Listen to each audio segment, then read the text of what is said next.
नमस्कार, आप देख रहे हैं संसद टीवी का विशेष कार्यक्रम नेशनल इवेंट्स और मैं हूं आपके साथ अर्चना मिश्रा।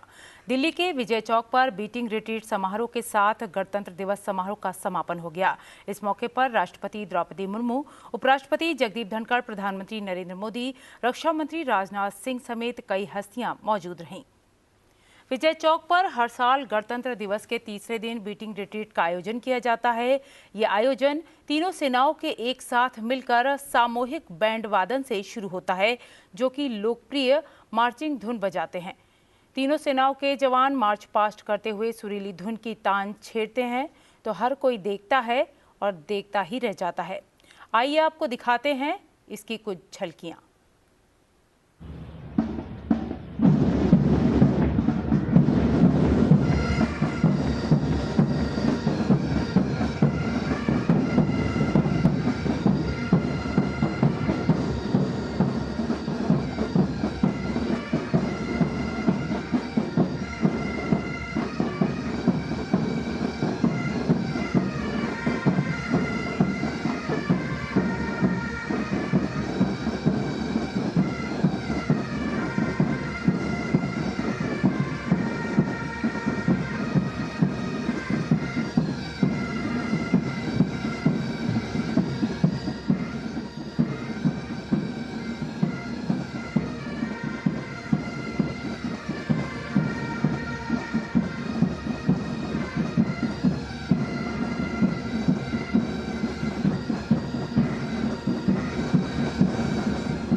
प्रधानमंत्री नरेंद्र मोदी ने कहा है कि प्रतिस्पर्धा और चुनौतियां जीवन में प्रेरणा का काम करती हैं, लेकिन प्रतिस्पर्धा स्वस्थ होनी चाहिए। उन्होंने छात्रों को दूसरों से प्रतिस्पर्धा करने के बजाय खुद से प्रतिस्पर्धा करने को कहा।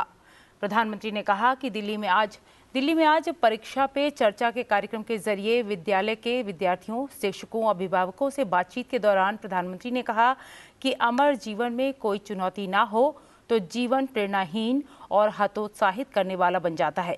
उन्होंने कहा कि ये सब तनाव जीवन का हिस्सा है और हर किसी को इससे निपटने के लिए तैयार रहना चाहिए।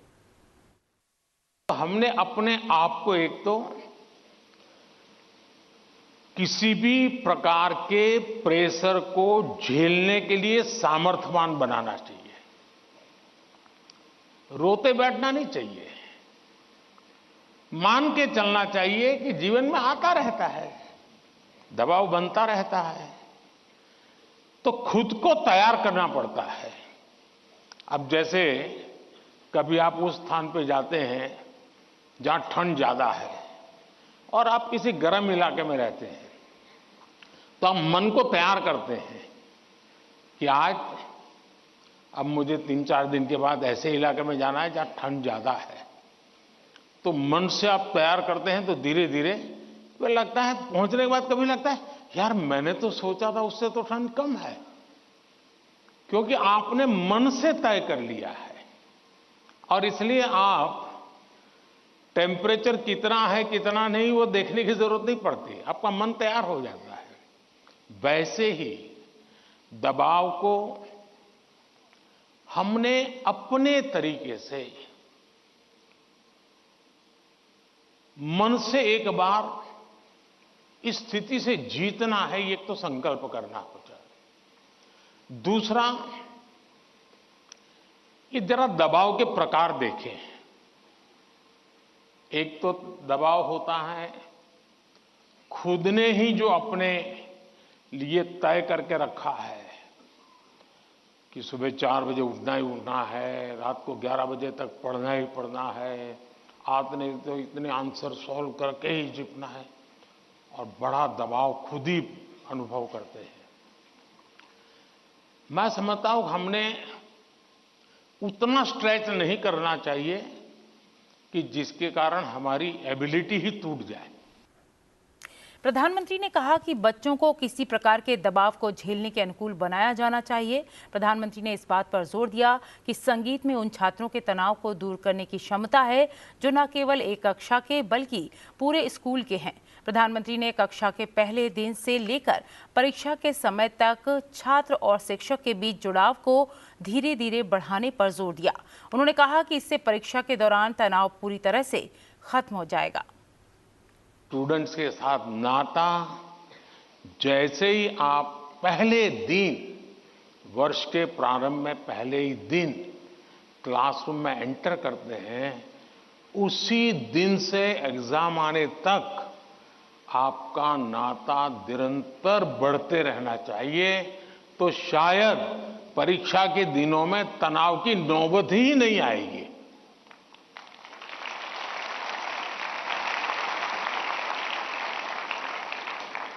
आप सोचिए, आज मोबाइल का जमाना है, स्टूडेंट के पास भी आपका मोबाइल होगा ही होगा। क्या कभी किसी स्टूडेंट ने आपको फोन किया है, कॉल पर कांटेक्ट किया है कि मुझे ये तकलीफ हो रही है, मैं चिंता में हूं? कभी नहीं किया होगा। क्यों?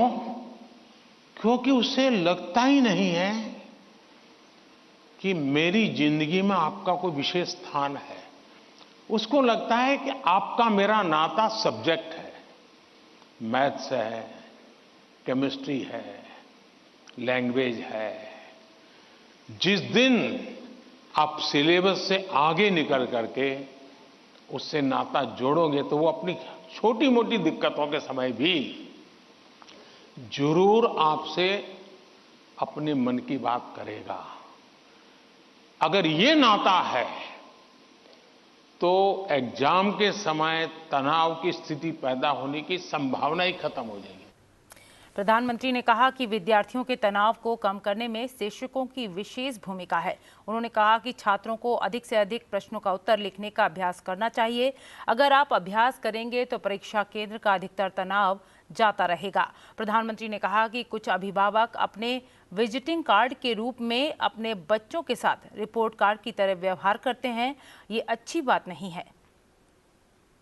कुछ गलतियां पेरेंट्स का अति उत्साह कर देता है, कुछ गलतियां स्टूडेंट की अतिशय सिंसियरिटी कर देती है। मैं समझता हूं इससे बचा जाए। मेरी सभी पेरेंट्स से अपेक्षा है और मेरा सुझाव है कि आप उसको अपनी मस्ती में जीने दीजिए। एग्जाम देने जा रहा है तो उत्साह उमंग के साथ चला जाए, बस जो उसकी रोजमर्रा की आदत है वैसा ही रहे वो। फिर जो सिंसियर स्टूडेंट है उनका प्रॉब्लम क्या होता है, दरवाजे तक किताब छोड़ते नहीं, दरवाजे तक। अब आप अचानक इस प्रकार से इवन रेलवे स्टेशन पर भी जाते हैं ना, तो कभी ट्रेन की एंट्री और आपकी एंट्री ऐसा होता है क्या? आप 5-10 मिनट पहले जाते हैं, प्लेटफॉर्म पर खड़े रहते हैं, कहां आपका डिब्बा आएगा उसका अनुमान लगाते हैं, फिर उस जगह पे जाते हैं, फिर सोचते हैं कि पहले कौन सा लगेज अंदर ले जाऊंगा, फिर कौन सा, यानी मन आपका तुरंत अपने आप को ट्रेन आने से पहले ही सेट करने लग जाता है। वैसे ही आपका जो एग्जामिनेशन हॉल है, हो सकता है वो कोई सुबह से आपके लिए खोल के नहीं रखेंगे, लेकिन 10-15 मिनट पहले तो अलाउ कर ही देते हैं। तो आराम से जैसे ही खुले अंदर पहुंच जाइए और आराम से बैठिए मस्ती से। जरा पुरानी कोई हंसी मजाक की चीजें हैं तो उसको जरा याद कर लीजिए, और दोस्ती बगल में तो एक आध चुटकुला सुना दीजिए। हंसी मजाक में पल 5-10 मिनट बिता दीजिए। कुछ नहीं है जान पाने, कम से कम एक डीप ब्रीथिंग करिए, बहुत गहरा सांस लीजिए, धीरे धीरे 8-10 मिनट खुद के लिए जिए। आप खुद में खो जाइए, एग्जाम से बाहर निकल जाएंगे। और फिर जब आपके हाथ में क्वेश्चन पेपर आएगा तो आप कंफर्ट होंगे। प्रधानमंत्री ने कहा कि फिटनेस के लिए संतुलित आहार और व्यायाम बहुत जरूरी है। उन्होंने कहा कि स्वस्थ मस्तिष्क के लिए स्वस्थ शरीर का होना बहुत जरूरी है। प्रधानमंत्री ने कहा कि विद्यार्थियों को निर्णय लेने की आदत विकसित करनी चाहिए। अगर जीवन में चुनौतियां न हो, स्पर्धा न हो, तो फिर जीवन बहुत ही प्रेरणाहीन बन जाएगा, चेतनाहीन बन जाएगा। कंपटीशन होनी ही चाहिए, लेकिन जैसे एक सवाल में पूछा कालीकट से बच्ची ने, हेल्दी कंपटीशन, इसलिए कंपटीशन हेल्दी होना चाहिए। कभी कभी इस प्रवृत्ति का जहर, ये बीज पारिवारिक वातावरण में ही बो दिया जाता है। घर में भी माँ बाप, दो बच्चे हैं तो दोनों के बीच में कभी एक के लिए अच्छा बोलेंगे, कभी दूसरे के लिए, तो कभी उन दो भाई बहन में भी, या दो भाई में भी, या दो बहनों में भी, देखिए माँ ने उसको तो ये कह दिया और मुझे ऐसा कह दिया। एक इस प्रकार की विकृत स्पर्धा का भाव जाने अनजाने में परिवार के रोजमर्रा के जीवन में बो दिया जाता है। और इसलिए मेरी सभी पेरेंट्स से आग्रह है कि कृपा करके बच्चों की इस प्रकार की कंपैरिजन, अपने ही संतानों की ऐसी कंपैरिजन मत कीजिए। उसके अंदर एक द्वेष का भाव पैदा कर देते हैं और वो परिवार में भी कभी न कभी लंबे समय के बाद वो बीज एक बहुत बड़ा जहरीला वृक्ष बन जाता है। उसी प्रकार से मैंने बहुत पहले एक वीडियो देखा था, शायद आप लोगों ने भी देखा होगा। कुछ दिव्यांग बच्चे, उनकी एक कंपटीशन में सब दौड़ रहे हैं। 12-15 बच्चे अलग अलग, किसी दिव्यांग है तो कठिनाइयां है, लेकिन वो दौड़ रहे हैं। इतने में एक बच्चा गिर जाता है। अब ज्यादा बुद्धिमान लोग होते तो क्या करते? वाह, ये तो गया, चलो यार एक तो स्पर्धा में कम हो गया। लेकिन उन बच्चों ने क्या किया? सबके सब जो आगे चले गए थे वो भी पीछे आए, जो दौड़ रहे थे वो भी रुक गए। पहले उन सब ने उसको खड़ा किया और फिर दौड़ना शुरू किया।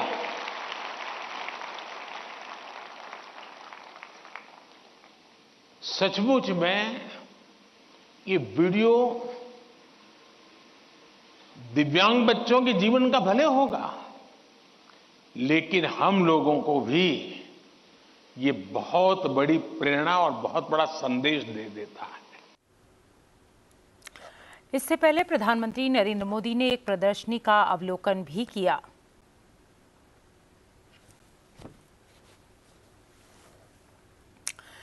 बढ़ते हैं अगली खबर की ओर। केंद्रीय वित्त मंत्री निर्मला सीतारमण 1 फरवरी 2024 को अंतरिम बजट पेश करने जा रही हैं। मंत्रालय ने साफ किया है कि अंतरिम बजट से पहले इकोनॉमिक सर्वे नहीं पेश किया जाएगा। सर्वे चुनाव के बाद पेश होने वाले पूर्ण बजट में इसे पेश किया जाएगा। सरकार की उपलब्धियां बताने के लिए वित्त मंत्रालय ने the Indian economy a review जारी किया है। इस समीक्षा में भारतीय अर्थव्यवस्था की स्थिति और पिछले 10 वर्षों में इसकी यात्रा और आने वाले वर्षों में अर्थव्यवस्था के दृष्टिकोण का विवरण रखा गया है। रिपोर्ट के मुताबिक अगले वित्त वर्ष में भारत की आर्थिक वृद्धि दर में तेजी देखने को मिल सकती है, जो कि 7% के आसपास बनी रह सकती है। रिपोर्ट बताती है कि पिछले 10 साल में सरकार की ओर से किए गए सुधार भारत की अर्थव्यवस्था में बूस्टर डोज की तरह काम कर रहे हैं। यही कारण है कि देश में निवेश तेज हुआ है, बाजार में मांग बढ़ी है। साथ ही फिजिकल और डिजिटल इंफ्रा के क्षेत्र में निवेश और मैन्युफैक्चरिंग को बढ़ावा देने वाले उपायों पर काम हो रहा है।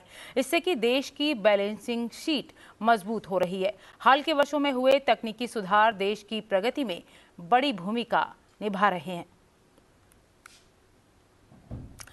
उपराष्ट्रपति जगदीप धनखड़ ने तमिलनाडु का दौरा कर कई मंदिरों के दर्शन किए और पूजा अर्चना की। उपराष्ट्रपति ने तमिलनाडु के कुडालोर जिले में श्री थिल्लई नटराजर मंदिर में और बाबाजी मंदिर और श्री एलाई अमन मंदिर में पूजा अर्चना की। इससे पहले उपराष्ट्रपति ने पुडुचेरी में श्री अरबिंदो आश्रम का भी दौरा किया, जहां उन्होंने श्रद्धांजलि अर्पित की। उपराष्ट्रपति बनने के बाद उपराष्ट्रपति का पुडुचेरी का ये पहला दौरा था। तो फिलहाल हमारे विशेष कार्यक्रम नेशनल इवेंट्स में इतना ही। आप देखते रहिए संसद टीवी। नमस्कार।